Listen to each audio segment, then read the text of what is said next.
कृष्ण मनमोहना नम्मा गोपाल नम्मा कृष्ण। এই জীবন কিভাবে বদলানো সম্ভব? কিছু মানুষ বলেন যে নিরন্তর কাজ করলে, পুরুষার্থ পালন করলে এই জীবন বদলে ফেলা সম্ভব।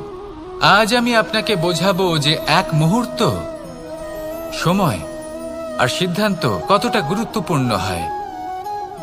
এক মুহূর্তই যথেষ্ট। একটা মুহূর্ত এত শক্তিশালী হতে পারে যে তা আপনার সমগ্র জীবন পাল্টে দিতে পারে। এমন এক সময় ছিল শ্রীরামের কাছে, যখন ওনাকে সিদ্ধান্ত নিতে হয় যে উনি নিজের পিতার আদেশ পালন করতে বনবাসে যাবেন নাকি যাবেন না। উনি সেই আদেশ পালন করেছিলেন, তারপর সময় অনুসারে উপযুক্ত সিদ্ধান্ত নিলেন। আর আজ সকলের মনে বসবাস করেন শ্রীরাম। আর অন্যদিকে আছে রাবণ। ওনার কাছে একটা সময় ছিল, একটা সুযোগ ছিল নিজের প্রারব্ধকে শুভ করে তোলার। উনি ভুল করলেন আর মৃত্যু লাভ করলেন। নির্বাচন সবসময় আপনার হাতে, শুধু আপনাকে সময়কে বুঝতে হবে, সেই মুহূর্তকে বুঝতে হবে আর উচিত সিদ্ধান্ত নিতে হবে। ব্যাস, বুঝতে শিখুন এই সময়ের দাবি কি, বুঝতে শিখুন এই সময়ের ইচ্ছে কি, আর উচিত সিদ্ধান্ত নিন। আর আমার সাথে ভালোবেসে বলুন রাধা রাধা। জ্ঞান এবং অহংকার, এই দুইয়ের মধ্যে সম্পর্ক কোথায়? সম্পর্ক ঠিক সেরকম যেরকম হাত এবং কাকনের, যেমন চোখ এবং দৃষ্টির সম্পর্ক। এবার আপনি বলবেন, এ আমি কি বলছি? জ্ঞান এবং অহংকারের এমন সম্পর্ক কি করে হতে পারে? দেখুন, যে ব্যক্তি জ্ঞানী, যার কাছে জ্ঞান রয়েছে এবং তিনি জানেন যে তার কাছে জ্ঞান রয়েছে, তার মধ্যে নিজে থেকেই অহংবোধ জাগ্রত হয়। খুব কম সংখ্যক এমন জ্ঞানী ব্যক্তি আছেন যারা নিজেদের অহংকারের বিষয়ে আঁচ করতে পারেন। প্রকৃত জ্ঞানী হলেন তিনি, যিনি নিজের জ্ঞানের সদ্ব্যবহার করে অহংকারকে দূর করেন। উচিত সময়ে বুঝে যান, নিজের অন্তর যাচাই করে এই বিষয়টা দেখেন যে তার অন্তরে অহংবোধ জাগ্রত হচ্ছে এবং নিজেকে সেখানেই থামিয়ে দেন, যাতে অহংকারের পথে তিনি অগ্রসর না হয়ে যান। এই অহংকার কখন উচিত, কখন অনুচিত, কখন প্রয়োগ করা উচিত, উচিত নয়, কখন বাধা দেওয়া উচিত, এটা শেখা অত্যন্ত প্রয়োজনীয়। আর যদি এটা আপনি শিখতে পারেন, তাহলে আপনি একজন জ্ঞানীও হয়ে উঠবেন এবং সুখীও থাকবেন।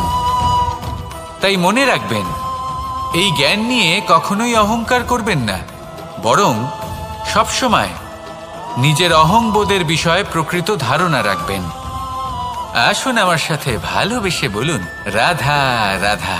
আমাদের জীবনে 7 ধরনের সুখ আছে, আর সেগুলো লাভ করার জন্য আমরা অত্যন্ত প্রচেষ্টা করি। কিন্তু কোনো প্রচেষ্টা করার পূর্বে তা কিভাবে করব সেটা বোঝা খুব প্রয়োজন, আর সেখানেই আমরা ভুল করে থাকি। যে কাজটা আমাদের পরে করা উচিত সেটাই আমরা আগে করে বসি। আপনাকে স্পষ্ট করে বোঝাই, প্রত্যেক সুখের সাথে 2টি ক্রিয়া জড়িত থাকে। এবার যখন আমরা ধনের কথা বলি, তখনও 2টি ক্রিয়া জুড়ে থাকে। প্রথম ক্রিয়া হলো ধন অর্জন করা, দ্বিতীয় ক্রিয়া হলো ধনের ব্যবহার করা। আর জীবনে ধনের ব্যবহার করার পূর্বে ধন কিভাবে অর্জন করতে হয় তা শেখা অত্যন্ত প্রয়োজনীয়। আমরা মন্দিরে যাই, ভগবানের আরাধনা করি, তার জন্য পুজো করি, ওনাকে প্রসন্ন করতে চাই, কিন্তু তার আগে ভগবানের ওপর আস্থা রাখা প্রয়োজনীয়। যদি আপনার অটল বিশ্বাস থাকে, তবেই আপনি প্রকৃত ভক্ত হয়ে উঠতে পারবেন। এবার যদি আপনি বক্তা হয়ে থাকেন, শ্রেষ্ঠ বক্তা হতে চান, এই সংসারের সামনে নিজের বক্তব্য রাখতে চান, তাহলে কথা বলার পূর্বে কথা শুনতে শিখুন, তবেই আপনি একজন শ্রেষ্ঠ বক্তা হয়ে উঠতে পারবেন। জীবনে সম্পর্ক স্থাপন করার আগে সম্পর্ক বজায় রাখতে শিখুন, তবেই আপনি একজন প্রকৃত সাথী হয়ে উঠবেন।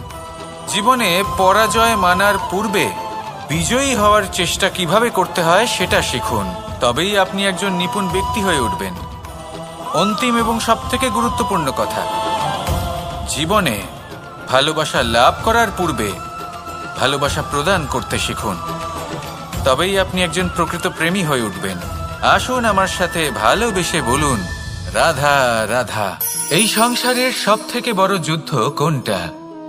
দেব-অসুরের যুদ্ধ, যা অনেক বছর ধরে চলেছিল, নাকি রাম রাবণের যুদ্ধ, নাকি মহাভারত?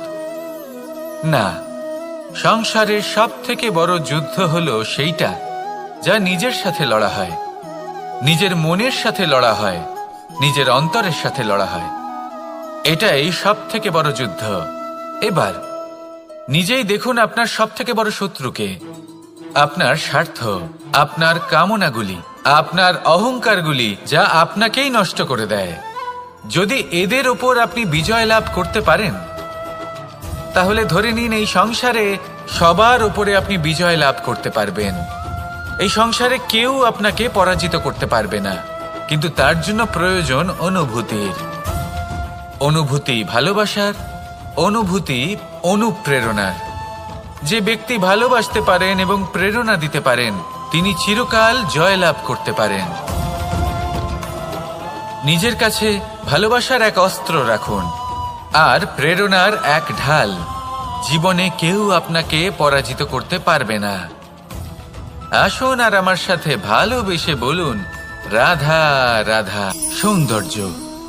মানুষ নিজের সৌন্দর্যের বিষয়ে কতটা ভাবে, চায় যে সে সব থেকে বেশি রূপবান হবে, সব থেকে বেশি সুন্দর হবে। কিন্তু সৌন্দর্যের পরিভাষা কি তা কি সে জানে? কোনো মাকে জিজ্ঞেস করুন, ওনার জন্য সৌন্দর্যের পরিভাষা ওনার সন্তান। কোনো ভক্তকে জিজ্ঞেস করুন, ওনার জন্য সৌন্দর্যের পরিভাষা ওনার ভগবান।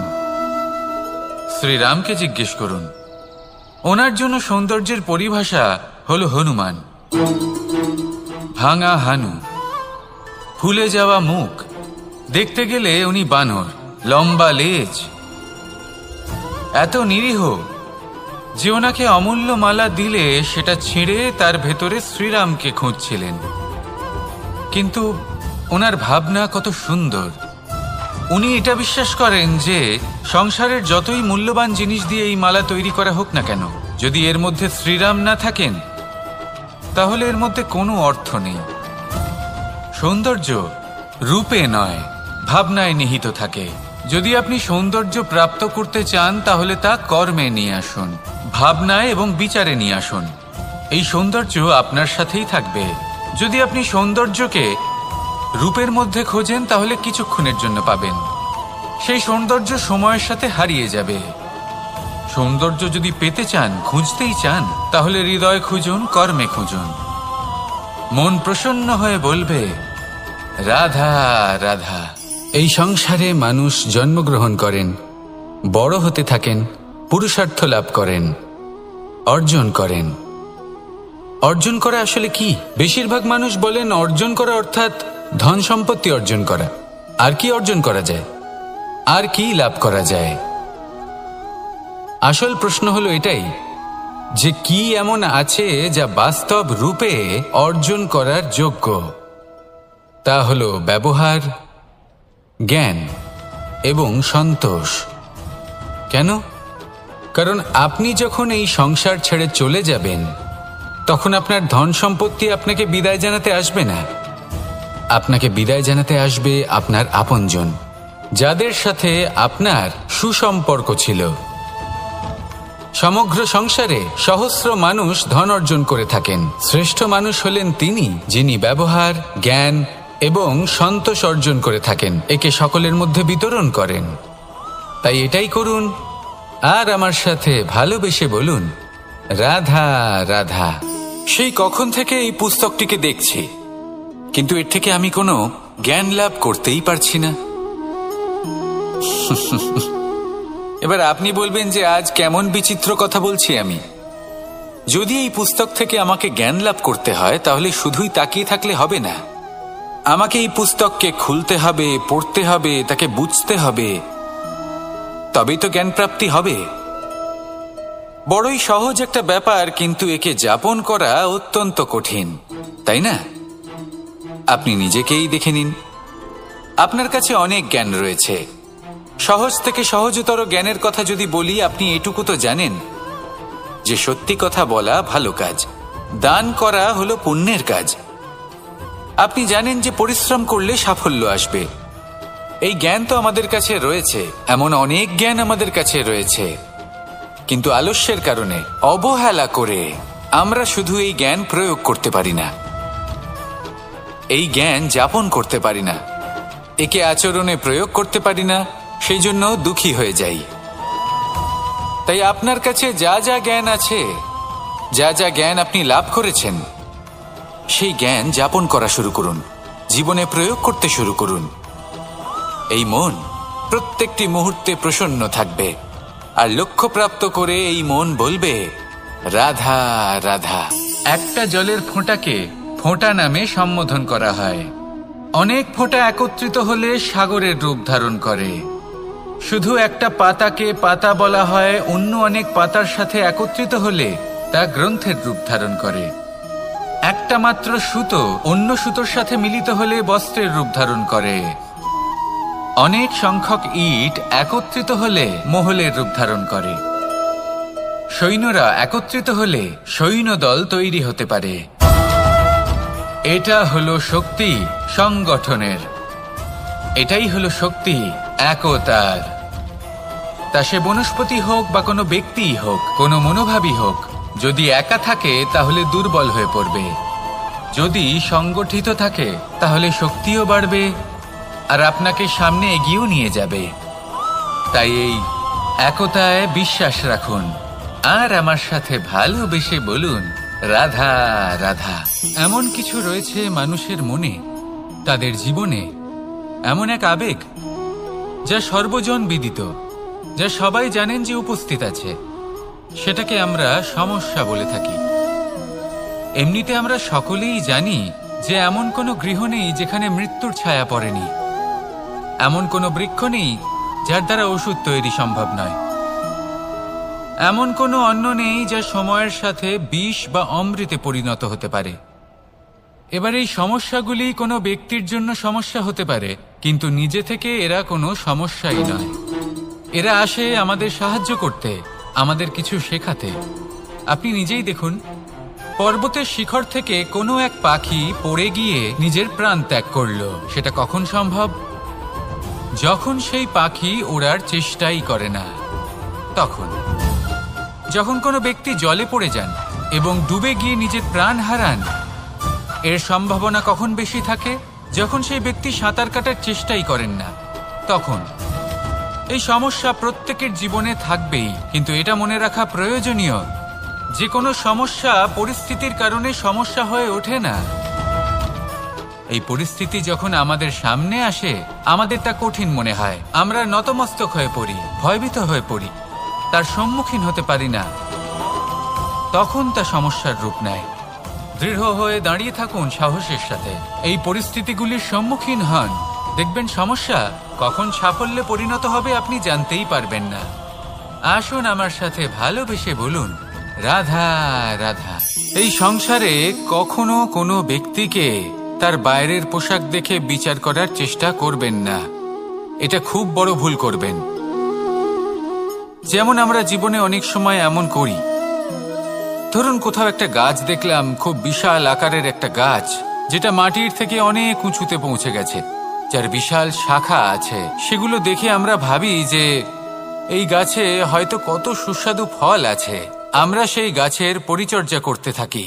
আবার অন্যদিকে হলো একটি তৃণ, যেটা মাটি থেকে কিছুটা উঁচুতে পৌঁছেছে, কিন্তু সেই তৃণর নিচে, মাটির নিচে অত্যন্ত সুস্বাদু ফল বা সবজি জন্ম নেয়, যা আমাদের স্বাস্থ্যের পক্ষে অত্যন্ত উপকারী।